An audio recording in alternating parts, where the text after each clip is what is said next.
Olá, queridos amigos, olá, queridos irmãos, sejam todos muito bem-vindos. Estamos iniciando mais uma transmissão pelo nosso canal, o canal Espírita Aguinaldo Paviani. Que Jesus nos abençoe a todos.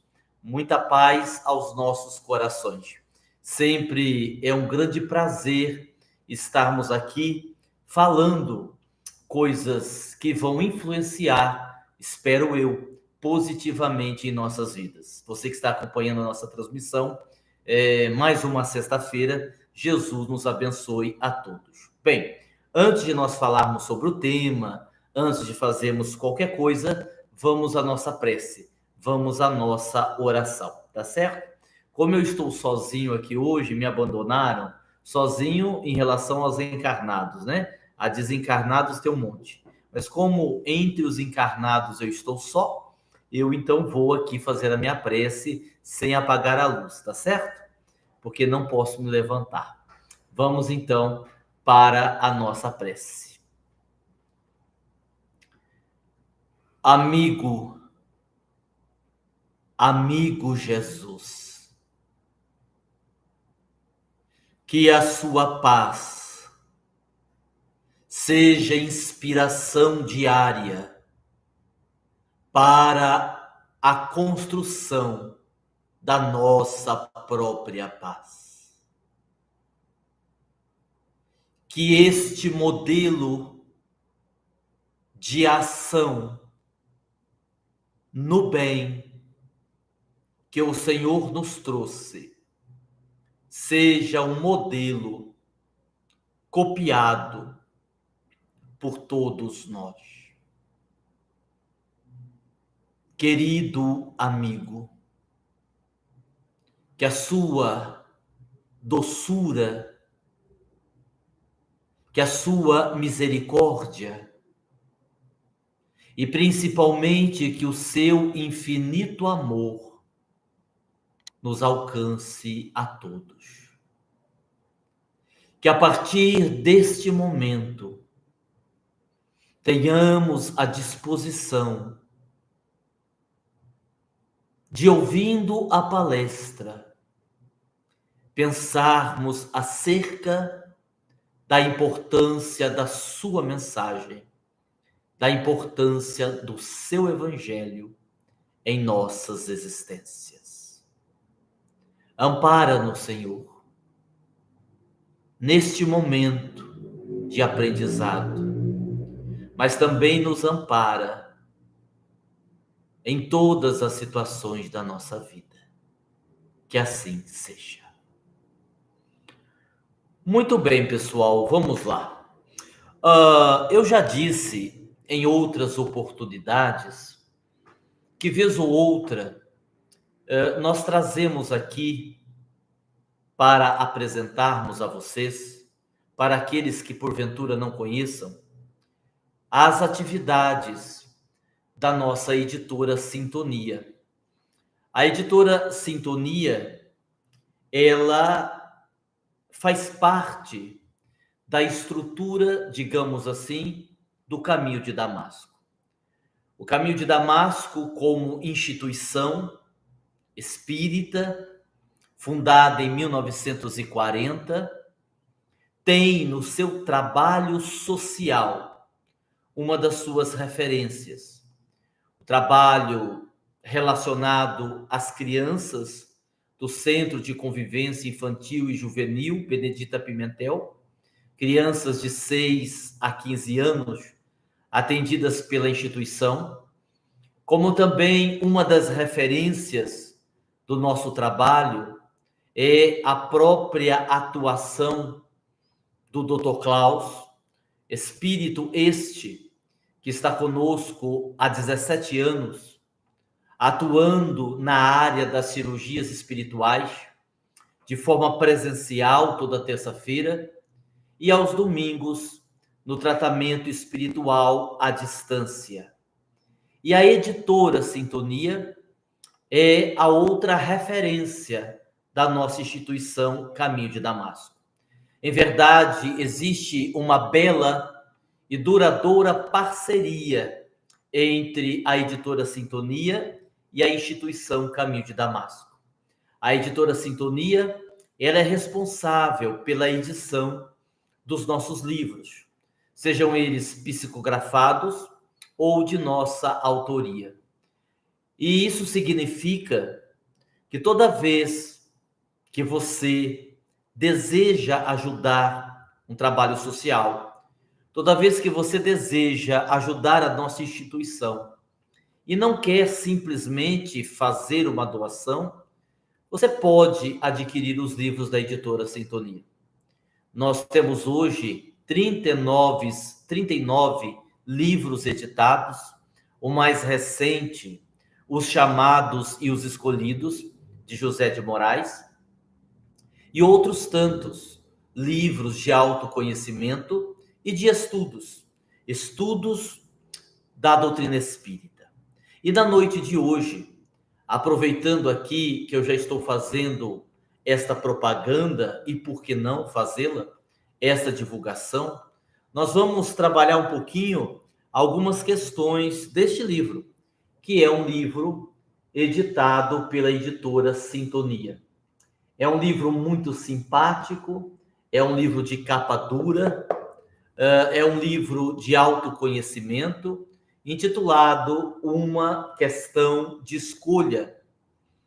A obra, ela faz menção à necessidade de pararmos para refletir como e quais têm sido as nossas escolhas, como temos feito as nossas escolhas, de que forma temos escolhido os nossos caminhos. E é evidente que precisamos lembrar, como falava Freud, temos o inconsciente onde muitas vezes estão as causas das nossas dores, dos nossos sofrimentos. Eu explicava um dia desses, em uma de nossas palestras, os amigos devem ter assistido, que existe o risco de termos, por exemplo, situações em que aquilo que fazemos, aquilo que falamos, ser apenas um reflexo, digamos assim, uma reverberação daquilo que está lá no inconsciente. Para fazermos uma explicação mais simples e não nos aprofundarmos tanto, lembremos que as vivências que nós temos na infância, principalmente as vivências da primeira infância, podem moldar comportamentos da idade adulta, na idade adulta. Nós podemos, por exemplo, desenvolver aquilo que chamamos automatismos ou respostas automáticas, com base naquilo que nós vivenciamos. E para não me alongar nesse tema, nesse assunto, nesse tópico, melhor dizendo, porque já foi um tema abordado em outra oportunidade, vamos dar apenas um exemplo. Imagine que você era uma criança, digamos assim, uma criança arteira, e o seu pai era um homem muito bravo, que vivia com a cinta na mão. Qualquer arte, você tomava uma cintada. E você, para lidar com isto, usava os mecanismos que você ali tinha à disposição. Então, imagine só você fazendo uma arte, o seu pai chegando com a cinta, menino, menina, foi você que derrubou isso? Eu não, foi meu irmão. Tenho certeza absoluta. Uma mentirinha, você escapou da cintada. Outra situação, outra arte, menino, você fez isso? Eu não. Uma mentirinha e você escapou da cintada. E aí você pode moldar este padrão de comportamento e quando for adulto, quando se sentir pressionado, você vai usar da mentira para se safar. Isso seria uma resposta automática, moldada a partir de situações vividas na infância e não tão bem elaboradas. E por que nós pincelamos essa explicação? Porque o livro se chama Uma Questão de Escolha. E quanto mais tivermos a autonomia sobre a nossa vida, quanto mais tivermos autonomia emocional, quanto mais tivermos autoconhecimento, ou seja, um conhecimento mais profundo de nós mesmos, mais probabilidade de conseguirmos escolher bem, fazer bem as nossas escolhas.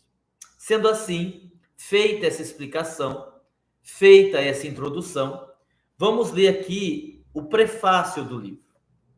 Bom, deixa eu já falar, já que a gente está fazendo a divulgação, Uma Questão de Escolha é um livro que está em promoção lá na Editora Sintonia. Você entra na loja virtual, www.editorasintonia-loja.com.br, e você adquire o seu livro, que inclusive está em promoção. Só você entrar lá que você vai ver. Eu vou ler um trecho do prefácio, tá? Para que vocês tenham uma ideia do que é o livro. Que, aliás, é um livro muito indicado para você dar de presente. Que mesmo a pessoa não sendo espírita, ela vai entender perfeitamente o conteúdo do livro. Vamos para o prefácio, vamos ler um trecho. Uma reclamação comum. Tenho sofrido muito. Uma dedução comum. Eu não tenho sorte. Uma afirmação comum. Deus não me ajuda. Em meio a reclamações, deduções e afirmativas, via de regra, quase todos nós nos esquecemos de elaborar uma das indagações mais importantes da vida. Quais têm sido as minhas escolhas? Não se engane. Ao levantar-se de manhã, você tem em suas mãos o poder de decidir como vai ser o seu dia. Dentro desta linha de raciocínio, você tem o poder de decidir como vai ser a sua vida. Você é quem esculpe o seu destino. Recordo-me de uma passagem evangélica que certa feita Jesus de Nazaré foi a Betânia. E uma vez na cidade, dirigiu-se à casa de Lázaro. Todos nós lembramos dessa passagem, né? Após acomodar-se, o mestre da Galileia começou a falar sobre as coisas de Deus. Lázaro sentou-se e passou a ouvi-lo. Maria, uma das irmãs de Lázaro, também se sentou para ouvir Jesus, enquanto Marta, a outra irmã, cuidava dos afazeres domésticos. Depois de um tempo, irritada com Maria, que não vinha ajudá-la, Marta reclamou com Jesus, e o mestre deu-lhe a seguinte resposta: Marta, Marta, estás aflita com muitas coisas, mas só uma é necessária, e Maria escolheu a melhor parte, a qual não lhe será retirada. E você? Quais escolhas tem feito? Simbolicamente, você tem optado pelo papel de Maria ou de Marta? Está mais interessado nos assuntos espirituais ou permanece como Marta, preocupada com as coisas do mundo? Muitas pessoas reclamam dizendo serem infelizes, mas observemos alguns dados. O Brasil é recordista mundial em cirurgias plásticas, perdendo apenas para os Estados Unidos. Em datas festivas como o Natal e o Ano Novo, temos a impressão de que a comida do supermercado vai se acabar, tamanho o desespero das pessoas para comprar. Salvo algumas exceções, as preocupações mais comuns nos indivíduos são: se o time de futebol do coração vai ser campeão, se a cerveja está bem gelada e o que irá acontecer no próximo capítulo da novela. Não é nossa intenção fazer qualquer julgamento. Não obstante, o ser humano necessita compreender que boa parte do seu sofrimento é consequência natural das suas escolhas. Muito bem. Agora sim, eu vou pegar aqui o prefácio do livro e vou ler mais algumas coisas, mas deixa eu dar uma paradinha aqui para explicar isso daqui, que está dizendo aqui no final. Vou ler novamente para a gente refletir. O ser humano necessita compreender que boa parte do seu sofrimento é consequência natural de suas escolhas. Na verdade, eu poderia aqui até ampliar esse raciocínio. Eu não diria que boa parte dos nossos sofrimentos tem a ver com as nossas escolhas. Na verdade, todas as nossas dores, todos os nossos sofrimentos têm a ver direta ou indiretamente com as nossas escolhas. Porque se nós aprendemos, e aprendemos isso na doutrina espírita, que nós colheremos apenas o que plantamos, se nós aprendemos que existe a lei de causa e efeito, que nenhum indivíduo colherá aquilo que não semeou, naturalmente, haveremos de fazer um raciocínio muito lógico e, ao mesmo tempo, muito simples. Se eu estou sofrendo, eu só posso estar sofrendo não porque Deus queira que eu sofra.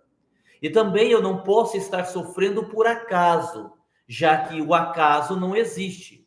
Como também eu não posso estar sofrendo por qualquer injustiça, porque as leis de Deus são justas. Partindo deste princípio, eu só posso estar sofrendo por consequência de alguma atitude, de alguma ação infeliz, de alguma escolha equivocada. A única diferença para ser avaliada é se essa escolha foi efetuada nesta encarnação ou numa encarnação passada. Mas o ponto de partida é o mesmo. É por isso que o livre-arbítrio, ele é sagrado. Inclusive, vamos estar no próximo mês de dezembro, lá na cidade de Arraial da Ajuda, no final de semana, e um dos temas que nós vamos abordar, um dos assuntos que nós vamos abordar é karma e livre-arbítrio. E aí, então, vamos fazer algumas explicações. Todavia, é preciso fazer esse raciocínio lógico. Tudo parte das nossas ações. O livre-arbítrio talvez seja a demonstração inequívoca da perfeição de Deus.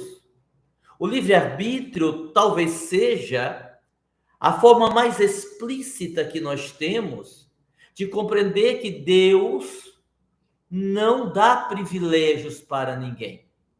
Porque se eu tenho livre-arbítrio, eu faço as minhas escolhas. E se eu faço as minhas escolhas e erro, se as minhas escolhas são infelizes, eu vou arcar com as consequências dessas escolhas. Ao mesmo tempo, se as minhas escolhas são felizes, são acertadas, eu também colherei as benesses dessas escolhas bem feitas. Há quem diga que não exista livre-arbítrio, mas esse é um outro assunto, é um outro tópico que a gente trabalhou no IMPAMED, que passou ainda há pouco, e vamos trabalhar lá em Arraial da Ajuda. Mas não vamos entrar nesse tópico agora. Tem um outro capítulo aqui do livro, muito sugestivo, o capítulo. O capítulo traz uma pergunta: PIB ou FIB? PIB ou FIB? O que é mais importante? Então, me permitam que eu vou ler um trechinho para a gente entender qual que é a proposta desse capítulo. O Butão é um país, tá? Muita gente não deve conhecer, mas Butão é um país. O Butão é um dos países mais isolados do mundo. A televisão, por exemplo, só chegou lá em 1999. Um país pouco maior que o estado do Rio de Janeiro, aninhado nas montanhas do Himalaia. Foi nesse país que, em 1972, um jovem rei de apenas 17 anos estabeleceu a seguinte lei: o PIB, Produto Interno Produto Interno Bruto, o PIB, que todo país tem, não deve ser mais importante que o FIB, Felicidade Interna Bruta. O FIB tem como filosofia o seguinte raciocínio: o objetivo da vida não pode ser limitado à produção e consumo seguidos de mais produção e mais consumo, pois as necessidades humanas são mais que materiais. E aí ele continua, o livro continua, né, propondo uma pergunta: como está o seu FIB? Como está o FIB da sua família? FIB, lembrando, felicidade interna bruta. Felicidade interna bruta. Olha só que coisa legal. E é verdade, não é? Quando nós vamos estudando um pouco mais, não só a doutrina espírita, mas quando vamos estudando, refletindo sobre a própria existência, sobre a própria vida, de uma forma mais madura, e infelizmente a maturidade não se dá pelo envelhecimento, porque há pessoas que envelhecem e infelizmente não amadurecem, enquanto há pessoas bem jovens que carregam um grau de maturidade muito bem estabelecido. Para aquelas pessoas que amadureceram emocionalmente, espiritualmente, que têm um interesse transcendental pela vida, essa pessoa ou essas pessoas, com muita facilidade, vão notando, e ao notarem isto, vão estabelecendo uma conduta diferente, vão notando que nós precisamos do dinheiro. Todo mundo precisa de dinheiro. Dizer isso é chover no molhado, não é uma coisa óbvia que eu estou falando. Dinheiro para vestir, dinheiro para comer, dinheiro para morar. E se tiver um pouquinho mais de dinheiro, melhor ainda. Porque você pode ter um carro melhor, você pode ter uma casa melhor, você pode comer melhor, tá tudo certo. Agora, quando a gente diz assim, dinheiro não traz felicidade.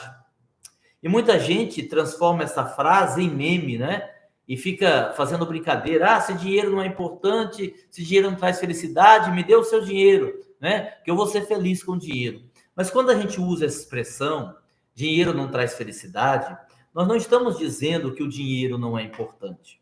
Nós estamos dizendo que, em termos de uma felicidade de essência, digamos assim, de uma felicidade real, de um estado de espírito de felicidade, o dinheiro não pode comprar.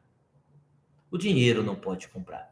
Porque veja só, quando você abraça uma pessoa que você ama muito, ou quando você é abraçado, abraçada, por uma pessoa que você ama muito, que preço pode ter esse abraço? Quanto vale, em termos de dinheiro, este abraço? Não tem preço. Não tem como colocar preço. Me diga, seja sincero, se uma pessoa que você ama morre, quanto você pagaria, se você pudesse? Não pode. Se você pudesse, quanto você pagaria para ter essa pessoa de volta? Eu tenho certeza que você daria todo o dinheiro do mundo, toda a sua fortuna, para ter a pessoa amada de volta. O nascimento de um filho, uma paixão, um amor, são coisas, são situações que realmente o dinheiro não compra. Então, a gente pode e deve se preocupar com as coisas materiais. Afinal de contas, vivemos no mundo material. Mas isso não pode ser mais importante do que a nossa felicidade. O livro, vou fazer a divulgação de novo, tá? Para vocês guardarem bem. Vocês adquirindo esse livro, vocês ajudam a editora e ajudam a nossa instituição. Ó, Uma Questão de Escolha, tá? Tá em promoção. Por isso que eu estou falando dele hoje. www.editorasintonia-loja.com.br. Vamos lá, vamos ler mais um trechinho aqui. Hoje eu quero ler, porque o livro, ele traz muita coisa boa. Vou ler esse trecho aqui do capítulo 5. Fácil não é, mas torna-se necessário certas adaptações para que você não acabe jogando sua existência no lixo. Adaptações. A vida também é uma questão de adaptação.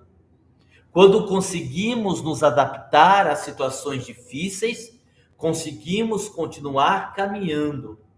Adaptar-se significa, sobretudo, aceitar as situações que você não pode mudar. Por certo, a luta será árdua, mas valerá a pena. A maior vitória que podemos ter na vida é a vitória sobre nós mesmos. Vença suas limitações, vença seus medos.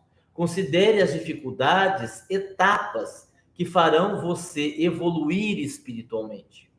Adaptar-se é um caminho seguro. Do contrário, tornar-se-á um indivíduo infeliz, sem expectativa e sem emoção. Olha que coisa boa, né? Sem expectativa e sem emoção. Adaptar-se. Há coisas na vida que eu posso mudar. Há coisas na vida que eu não posso mudar. Que eu preciso viver aquela experiência, porque aquela experiência está trazendo algum aprendizado que o meu espírito precisa ter. Que o espírito, espírito, precisa ter. Então, assim, é muito importante a adaptação para que a gente não caia na armadilha da revolta ou da rebeldia. No capítulo 6, o título é Destino e Falta de Planejamento. Pense assim, ó. A pessoa tem uma dificuldade financeira. E assim, entendam, não é uma crítica, tá? E cada pessoa faz o que quer da vida. Mas eu preciso falar isso porque o livro está falando sobre destino ou falta de planejamento, querendo nos mostrar que um monte de coisa que a gente diz que é culpa da vida, que a gente diz que não tem sorte, que a gente diz que Deus esqueceu da gente, nada mais é do que um planejamento mal feito. Imagine uma pessoa, eu já vi muitos casos assim, uma pessoa, um pai de família desempregado, a esposa desempregada, com 6 filhos, e a esposa grávida de gêmeos. E aí então vai para 8. É claro que as coisas vão ficar mais difíceis nascendo essas duas crianças. E aí a gente pergunta assim: será que era para ser assim, com tanto sofrimento? Será que era para ser com tanta dificuldade? Hoje, em qualquer posto de saúde, você consegue pílulas para evitar gravidez. Em qualquer posto de saúde, você consegue preservativos para evitar a gravidez.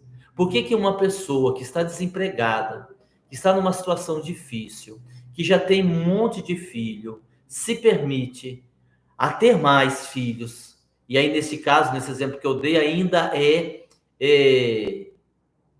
gêmeos, o que vai gerar ainda maior despesa. Então, isso é um sofrimento que a pessoa tinha que passar ou é uma escolha? Por isso que a gente tem que estar atento com as decisões que nós tomamos.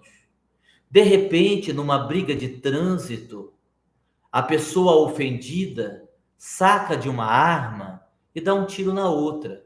E a outra vem a óbito. E a pessoa que atirou vai presa.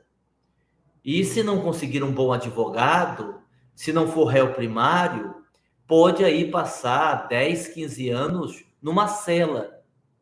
E aí eu pergunto, isso também não é uma escolha? Puxar o gatilho, ter uma arma, não é uma escolha? Se é uma escolha e a pessoa escolheu puxar o gatilho, ela assumiu o risco. Então, não é um planejamento reencarnatório, é uma decisão de momento daquela pessoa, naquele momento da sua do seu momento de teste, em que ele não passou. E aí o capítulo traz aqui algumas sugestões. Faça um planejamento da vida. E aí ele diz assim: não gaste mais do que você ganha. Se há pouco dinheiro, elimine o que é supérfluo. Se você e sua esposa são jovens, deixe para ter os filhos um pouco mais tarde, quando a situação financeira for mais confortável. Se o carro dá muito gasto, ande de bicicleta. Se não está feliz no emprego, faça cursos, reciclagens, antes de pedir demissão e ficar numa situação pior. Pense, os filhos são uma bênção, sem dúvida, mas bênção demais pode virar pesadelo, né? Aí essa frase se refere ao exemplo que eu dei. Filhos são uma bênção, sem dúvida, mas bênção demais pode virar pesadelo, né? Muito interessante essa questão. O capítulo 8, e eu que estou citando alguns capítulos, fala da postura mental, da importância da postura mental. Quando estávamos às vésperas de realizar o IMPAMED, que ocorreu nos dias 15, 16, 17 de novembro, na última sessão mediúnica, na última reunião com os médiuns, para preparar o ambiente para o evento, nós tivemos a presença da dona Benedita Pimentel, que é uma trabalhadora espiritual da casa, e ela veio nos trazer, na ocasião, algumas recomendações, algumas orientações. E ela mesma usou essa palavra, uma receita, para que pudéssemos realizar o evento com sucesso, sem a interferência espiritual negativa. E assim, nós ficamos abismados com a simplicidade do que ela falou. Porque o que ela falou? Ela poderia ter falado sobre os campos de proteção, poderia ter falado. Ela poderia ter falado sobre a ação nefasta dos obsessores, as influências negativas, mas não. Ela foi falando assim: abrace mais, sorria mais, não leve adiante uma fofoca. Se for pelo celular, pelo WhatsApp, apague, não encaminhe para ninguém. Se alguém lhe ferir, se alguém lhe provocar, finja que você não ouviu. Mantenha tranquilidade. Não fique excessivamente preocupado, tudo está na mão de Deus. Todas posturas simples, mas que garantiriam, na explicação dela, uma proteção total para o nosso evento, sem riscos de nenhuma interferência espiritual. E isto é maravilhoso. Quando nós falamos da nossa mente, da postura mental, nós precisamos lembrar que o nosso pensamento tem vida, o nosso pensamento tem peso, o nosso pensamento tem cheiro, o nosso pensamento projeta-se nos ambientes, projeta-se sobre as pessoas. O nosso pensamento pode nos adoecer. Pensamento é uma coisa muito séria. Ainda que não haja nenhuma atitude física, material, o pensar equivocadamente pode nos trazer sérios problemas de saúde psíquica, energética e física. Então, precisamos pensar sobre quais posturas mentais temos adotado na nossa caminhada evolutiva. Quais posturas mentais temos adotados no relacionamento com as outras pessoas. Porque estamos projetando, como nós dissemos, mágoa, inveja, desejo, né? Que aí envolve a questão sexual, e isso pode criar sérios problemas na nossa vida. No capítulo 11, alegria de viver. Aí tem uma piada aqui. Alegria de viver, no capítulo 11, tem uma piada. Eu não lembro mais dessa piada, tá? Mas se está no livro, deve ser uma piada que pode contar esse horário, né? Acredito que sim. Aí a piada. Vocês sabem que Adão e Eva foram expulsos do paraíso, porque Eva comeu o fruto proibido. Minha dúvida era, por que Eva comeu a maçã? Depois de muitos estudos e pesquisas, eu descobri. Foi assim. A serpente disse a Eva: come, Eva, coma a maçã, você terá todo o conhecimento. E Eva respondeu: não vou comer. Come, Eva, você será imortal. E Eva respondeu: não vou comer. Coma, Eva, emagrece, me dê aqui a maçã. E Eva comeu imediatamente.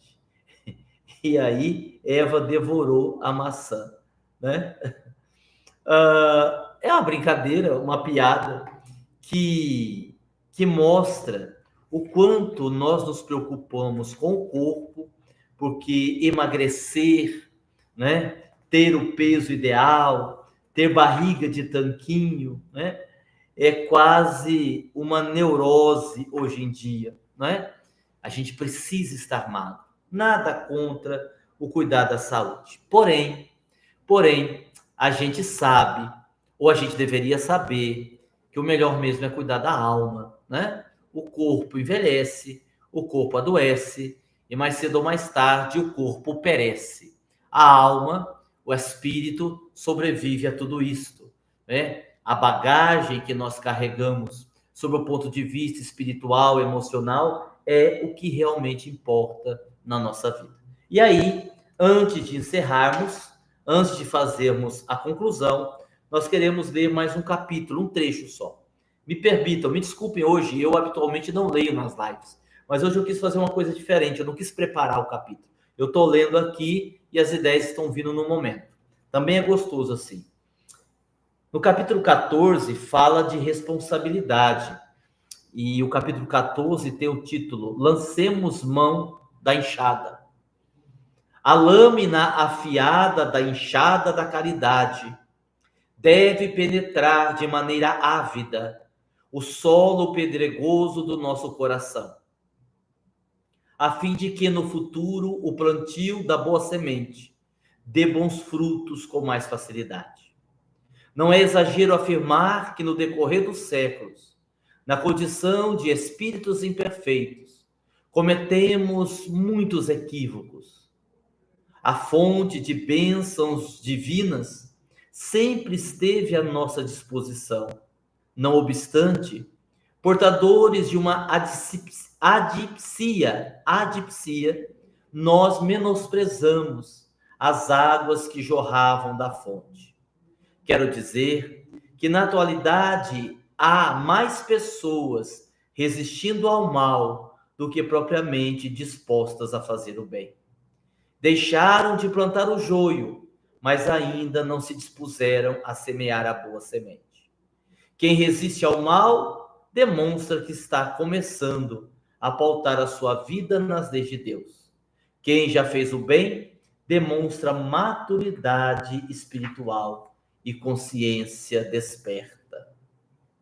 Na frágua ardente das lutas humanas, não fazer o mal é passo importante na direção da felicidade, mas não é o bastante. Eu sei que o sol das tentações é escaldante, a sede dos prazeres mundanos é intensa, a sombra do descanso é convidativa, a vontade de lamuriar é constante. Todavia, a enxada da caridade não deve distanciar das suas mãos. Talvez o solo do seu coração esteja ressequido, mas isso ocorre porque há muito ele não é irrigado com a água do amor. Resistir ao mal é sinal de evolução. Fazer o bem é estar evoluindo. Cumprir com as obrigações é dever. Ajudar a quem precisa é fazer brilhar a própria luz. Cumprir com as obrigações é dever. Ajudar a quem precisa é fazer brilhar a própria luz. Plante a boa semente e deixe o resto com Deus. Belíssima mensagem, não é? Agora já uma mensagem que nos convida à responsabilidade, que nos convida ao trabalho, que nos convida ao esforço diário, na renovação de nós mesmos e no amparo àqueles que necessitam.